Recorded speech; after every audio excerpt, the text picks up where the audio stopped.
මොකක් කියලාද දෙන්නේ? හතර. එකක් කියන්නේ. හතර.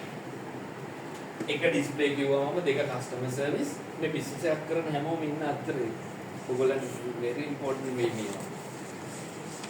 තුන මොකක්ද? price. හතර.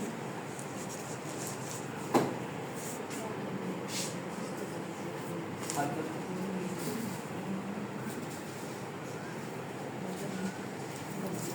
බිස්නස් එක මම එක ඩිස්ප්ලේ ප්‍රොඩක්ට් එකක් විකුණනවා නම් එක ඩිස්ප්ලේ දෙක කස්ටමර් සර්විස් තුන විල හතර ටෙක්නොලොජි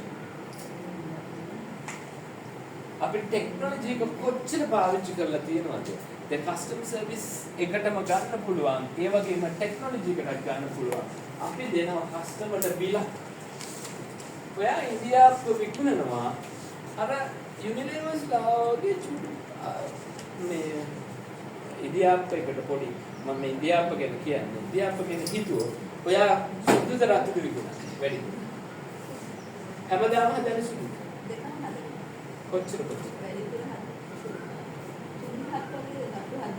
ඔව්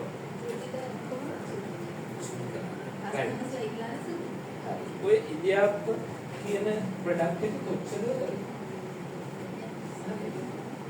මේ කොච්චර ඩියුරේෂන් එකක් තියාගන්න පුළුවන් සාමාන්‍ය උදේ හදුවා හවස කරා ඒ අපි 10ට පටන් ගන්නවා ඔව් වැඩ කරනවා මායි මහත්මයා පස් දිනක් වැඩ ඔව් 5 දිනක් වැඩ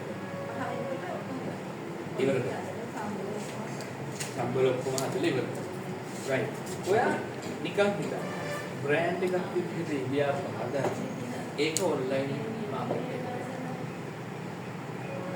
ඒකට ඔයා හදන්න බජට් එක මම ඔය කිව්ව කාරණේ ටෙක්නොලොජි එක තමයි අන්තිම එක. එතකොට ඔය කියන කාරණා තුන හතර ඇතුලේ මේ ලංකාවේ තියෙන ධම්මික පෙරේරා ඉඳලා බිස්නස් ඔක්කොම තියෙනවා. එක ඩිස්ප්ලේ දෙක කස්ටමර් සර්විස් තුන බිල හතර ටෙක්නොලොජි. ඔය හතර ඇතුලේ තමයි මේ ලංකාවේ තියෙන මේ ලෝකෙ තියෙන හැම බිස්නස් එකක්ම තීරණය වෙන්නේ. ඒ වගේම තමයි ඔයා මම ඒ වගේ ප්‍රොඩක්ට් එකක් ගන්න අපිට හිතන්න බෑ මම දන්නේ පුළුවන්ද කියලා. ඔයා මඤ්ඤොක්ක පිළිවෙලින් ඉන්දියාව පහදන්න පුළුවන්. මම මේ හදලා නැහැ. ඔයා බලන්න. ඒ වගේ පිටි වර්ග ටිකක් අරගන්න. වෙනම අපි පිටි ගන්නවනේ. try කරන්න එකෙන් හදන්න. අලුත් ප්‍රොඩක්ෂන් ටිකක් කරන්න. මම මේ නිකන් එක්සැම්පල් එකක් මට හිතිච්ච එකක් මම කියන්නේ. but අපි ඩයිවර්සිෆයි වෙන්න ඕනේ. සාමාන්‍ය මාකට් එකේ මිනිස්සු විකුණන්නේ අප ඒ විදිහට නම් අපි චුට්ටක් ඩිෆරන්ෂিয়েට් වෙන්න ඕනේ. ඒක තමයි මිස්ටර් පොත්තුගේ මිස්ටර් විරාජ් කරේ. ඩිෆරන්ෂিয়েට් මාකට් එකේ වෙනස් සැලුන් එකක් කරනවා නම් ඒක වෙනස් කරන්න. මොකක් හරි ස්ට්‍රැටජි එකක් යූස් කරන්න. අර දැන් ලියෝ සැලුන් එකේ කියලා කිව්වම ඒක අර සැලුන් එක. ඇයි?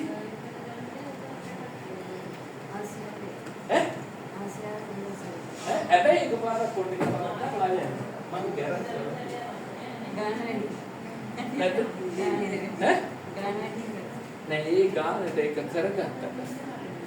එයාගේ කස්ටමර් සැටිස්ෆැක්ෂන් එක නෑ. හැබැයි එයා නම හැදුවා. එයාගේ ගුඩ්විල් එක හැදුවා. ඒක ඇතුලේ එයා අප්ලයි කරලා මාකට් එක ඇල්ලුවා. හැබැයි මං දැන් බලනකොට මම රිසර්ච් එකේ ඉන්නේ බිස්නස් එකේ. හැබැයි එකපාර කියපු ලේඩි කෙනෙක් නම් ආයෙත් වීඩියෝ එකට යන්නේ නැහැ කියලා මට එහෙම එකක් ආරංචි. ගොඩක් වෙලාවට ඒගොල්ලෝ ගන්න හැමදාම නිව් බිස්නස්. හරි ඒගොල්ලන්ගේ එතන පොඩි ප්‍රශ්නයක් තියෙනවා. ඒ කට් එකම එළිය කරගන්න පුළුවන්. දැන් ඊට වඩා හොඳ. හරි ඒ මාකට් එකේ ඔය හයිට් එකටම ගිහින් තිබ්බ එකට උනා නම් strategically ඒගොල්ලෝ customer satisfaction හරියට කරලා නැහැ. ඒ කියන්නේ customer service එක. නේ after service customer service ඔක්කොම දෙන්නේ එතන. ඒක නිසා මේ ලංකාවේ තියෙන හැම බිස්නස් එකක්ම ඔය කියන හතර ඇතුලේ විසඳෙනවා සහ වෙනස් වෙනවා. ඒක ඇතුලේ තව එකක් කියනවා. ඕගොල්ලෝ ඔයා සැලොන් එක කරන්න කියලා කිව්වෙන්නේ කියන්නේ ඔය කියන ඇනලයිස් එක කරගන්න. ඒ කියන්නේ කස්ටමර් ඇනලයිස් කරගන්න. කස්ටමර් ඉස් කිං නේ. එහෙම ඉගෙනගෙන තියෙනවනේ. ගොඩක් අය කියනවා දේශනා අහලා තියෙන ඕන දරන කියන කස්ටමර් කිං කියලා. හැබැයි කිං විතරයි හැමදාම කියනවා විතරයි. කිං විදිහට එයාව විවහාරේ හඳුන්වනවා විතරයි. උක්කින්ද කියලා රිසර්ච් කරලා බලන්නේ. හරි. කස්ටමර් කිං නම් ඔයා බලන්න කස්ටමර්ට දෙන්න තියෙන ඉඩ සහ අපිට ඉන්න තියෙන කස්ටමර් ව්‍යාපාරයේ දැන් අපි කරන බිස්නස් එක ඇතුළේ තියෙන ඒ ඉඩ ටික කොහෙද කරන්නේ ඒ ඉඩේ ඉන්න කස්ටමර් කවුද කියලා ඔය අයිඩෙන්ටිෆයි කරන්න ටාගට් කරන්න අප්‍රෝච් එකක් දෙන්න අනිවාර්යයෙන්ම බිස්නස් එක කරන්න ඒක right හරි මම කියන්නේ එතකොට අන්තිමට අපි ඔයගොල්ලෝ බිස්නස් එකේ දවසක සේල්ස් රිපෝට් ලියනවා ආදායම් වියදම් ලියන්නේ නෑ කාලා බිලි එහෙම නෑ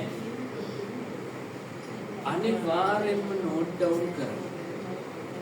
නැත්නම් ඉන්ෆර්මේෂන් ගන්න. මගේ කම්පැනි එකේ සිස්ටම් එකක් පවන්නේ. PO සිස්ටම් එකක්, බිලින් සිස්ටම් එකක්. හරි.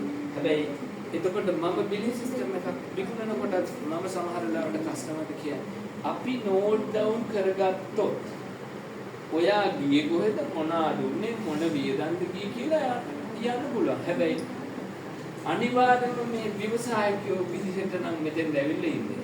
ඔයා කරන සියලු වියදම් මේ ලයිෆ් එකටත් වැදගත්. මේක බිස්නස් එකකට. ලයිෆ් එකේම වෙනම ලියන්න, බිස්නස් එකේම වෙනම ලියන්න. අනිවාර්යයෙන්ම මම මේ කියන එක අනිවාර්යයෙන්ම ඔයාලගේ පුරුද්දක් විදිහට කරන්න. වියදම් ලියන්න. ආදායමත් ලියන්න.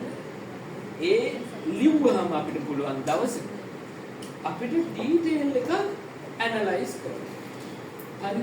එතකොට ඇනලයිස් කරන්න මොකුත් නැතුව දැන් ඔක්කොම කරලා එනවා සල්ලි ඒක වියදම් කරනවා ආයෙ ඒකට සල්ලි දානවා ආයෙ වියදම් කරනවා. එහෙම කරාම බිස්නස් එක තියෙන ඇත්තටම අපිට අර ඩීටේල් එක අපි මේ තොරතුරු දත්ත අපේ Facebook එක කියන්නේ දත්ත අපේ තියෙන ඔය සමාජතාවල හැම එකෙම අපි දාන්නේ දත්ත. ඔය දත්ත වලින් තමයි ඔය world wide මිනිස්සු ඒකෝල් මාස්ලා මේ තරම් සෙල්ලම් කරන්නේ. The information that අපිට ඒගොල්ලෝ ඩිසිෂන් ගන්න අපේ මිනිස්සු දත්ත වලින් ඒගොල්ලෝ වැඩ කරා. අපිට මේ ගෙදර වියදමයි අපේ වියදමයි ලියා ගන්න බැරි. ප්‍රශ්නයක්. අනිත් එක තමයි හැම අවුරුද්ද මුල ප්ලෑන් කරන්න. නැත්නම් හැම සතිය මුල ප්ලෑන් කරන්න. හැම මාසයක්ම මාසෙ මුල ප්ලෑන් කරන්න. බජට් එකක් හදන්න. අපිට සල්ලි කොච්චරක් ඕනද මෙන්න මේ ටිකට ඕනේ. මෙන්න මේ ටික අපිට කරන්න තියෙනවා. රයිට්. එතකොට අපිට තියෙනවා අපි කොහෙද යන්නේ කියලා මාසෙ මුලම අපිට විෂන් එකක් තියෙනවා. හරි. එක වියදම් ලියන්න අනිත් එක එස්ටිමේට් කරන්න. පුළුවන් try කරන්න. lazy. සමහර එස්ටිමේට් එකක් හදාගෙන යන්න ඉන්න කාගේ හරි ළඟට ගිහිල්ලා මට මේ එස්ටිමේට් එකක් හදන්න. මගේ මේ ලෝන් එක ගන්න එස්ටිමේට් එකක් හදන්න. එස්ටිමේට් එකක් හදන්න. ඉතින් ඔය තියෙන ඉන්ෆර්මේෂන් එකතු කරගන්න මොකද කරන්න පුළුවන්. අපිට පුළුවන් අපිට ඒක ඇත්තටම මේ ඩීටේල් එකක් වුණාම අපිට ගන්න පුළුවන්. එතකොට පළවෙනි එක අනිවාර්යයෙන්ම වියදම් ආදායම් වියදම ලියන්න. අනිත් එක තමයි සතිය මාසේ අවුරුද්ද ඉස්සරහට බජට් කරන්න. බජට් එකක් කියන්නේ දැන් අපි රට දුවන්නේ කොහොමද? මොකටද? අර මාර විවාදයක් තියෙන්නේ. පාර්ලිමේන්තුව ගත්තාම මාර විවාද ටිකක් තියෙනවා. මොනවද තියෙන්නේ? බජට් එක. මේකට මෙච්චර වේදම් කරනවා අපි මේකට අධ්‍යාපනයේ 100ට 6ක් වේදම් කරනවා හරි අපි මේ සෞඛ්‍යයට මෙච්චර වේදම් කරනවා මෙන්න මෙහෙම තමයි අපි මේ අවුරුද්දේ 6 වේ හදලා තියෙන්නේ. ඉතින් පිටචර දෙයක් රටටත් කරද්දී ඇයි අපෝ අපිට කරගන්න නැති? අනිවාර්යයෙන්ම බජට් කරනවා. ඒක කරන්න පුරුදු වෙන්න ටික කරන්න. එකපාරටම මම කියන කාරණා දෙකම කරන්න බැරි වෙයි. ඕක ලියන්න මට වෙලාවක් තියෙන මේ ටිකල් කියන වැඩ ටික කරන්න පුළුවන්. තව ලියන්නත් කියනවා එහෙම වෙන්න බෑ. එහෙම පුළුවන්. හරි මේ ළඟදී ලස්සන මම පෝස්ට් එකක් දැක්කා Facebook එකේ පාදුක්ක වගපාරේ යනකොට කෙනෙක් දාලා තියෙනවා බස් එකේ කොන්දොස්තර ටිකට් ඔක්කොම හදලා ඉවර වෙලා දැක්කද දන්නේ ඇවිල්ලා ටිකට් එක කඩලා ඇවිල්ලා ඔක්කොම ටිකට් කල් ඉවරයිනේ එක් ජොබ් එක ඉවරයි මිනිස්සු දැන් පැය යනවා එයා අර උඩ රාගේ තිබ්බ පොටක් වගේ කියනවා මේ කොන්දොස්තර ලස්සනයි නෙමෙයි. ඉතින් එයා දැන් අපිට වෙලාව නැහැ කියනවා. එතකොට කොන්දොස්තර කෙනෙක්ට පොත කියවන්න වෙලාව තිබ්බා. අපිට අපේ බජට් එක හදාගන්න හරි අපේ වේතන ටික හරි වෙලාව ලියා ගන්න වෙලාව නැති වෙන විදියක් නෑ. නේද? ඔය කාරණා දෙක අනිවාර්යයෙන්ම ඔයගොල්ලෝ ව්‍යවසායකයෝ වගේ සහ බිස්නස් එකක් කරන අය නිසා අනිවාර්යයෙන්ම ඒක කරගන්න. ඒක ඔයගොල්ලන්ගේ ලයිෆ් එකකට වටි බිස්නස් එකකට වටි. හරි ඊට පස්සේ අන්තිම දේ තමයි ආයි මම කිව්වා මුලින්ම හැම වෙලාවෙම එක්ස්පෙරිමන්ට් කරන්න මං කිව්ව විදිහට ඉන්දියාවවල අර එක්ස්පෙරිමන්ට් එක කරන්න ඩිෆරන්ෂියේට් කියලා හිතන්නේ නැහැ මාකට් එකේ හැමෝම කරනවා ඒක පාර්සලයකට දාලා අපි පික්මි එකට දෙන්න try කරමු අවස්වරුට එන පික්මි Uber එකට දෙන්න plan කරනවා. ඔයා සමහර වෙලාවට ඔය කරන ප්‍රමාණයට වඩා අර පිටි Uber එකට හැබැයි අර ප්ලාස්ටික් පැක් එකේ ලස්සනට දාලා ඉන්දියාප්ප ටික දාලා දෙන්න ඕන. හැබැයි ඒවා මන් දන්නේ මන්නුක පිටි ඉන්දියා. මට එන අයිඩියා එකක් මන් දන්නේ. එහෙම වෙන්න පුළුවන් නේ. එම්ම මුරහන් පිටි තියෙනවනේ සාමාන්‍ය කුරහන් පිටි තියෙනවා. ඒ වගේ ඩිෆරන්ෂියේට් ප්‍රොඩක්ට් එකක් හදලා ඔයා වෙනම මාකට් එකක් හදන්න. හැබැයි දැනට ඔයාට බිස්නස් එකක් තියෙනවා. ඔයා වැඩක් කරගන්නවා, ගෙදර වැඩක් කරනවා, ඔක්කොම සල්ලිත් හම්බ කරගන්නවා. එහෙම වෙන්න පුළුවන්. හැබැයි අපිට බිස්නස් එකේ අවකාශය ඊට වඩා වැඩි නිසා.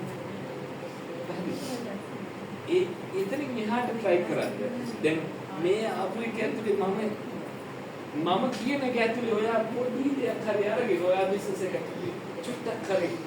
අදියක් කරේ. එක වචනකින් හරි එක දශමිකකින් හරි ඔයගොල්ලෝ හැම කෙනාම මොන හරි දෙයක් කරන්න try කරා නම් නැත්නම් කරන්න උත්සාහ කරා නම් මං හිතනවා මං ආපු මේ පොඩි වෙලාවේ චූටි සාර්ථකත්වයක්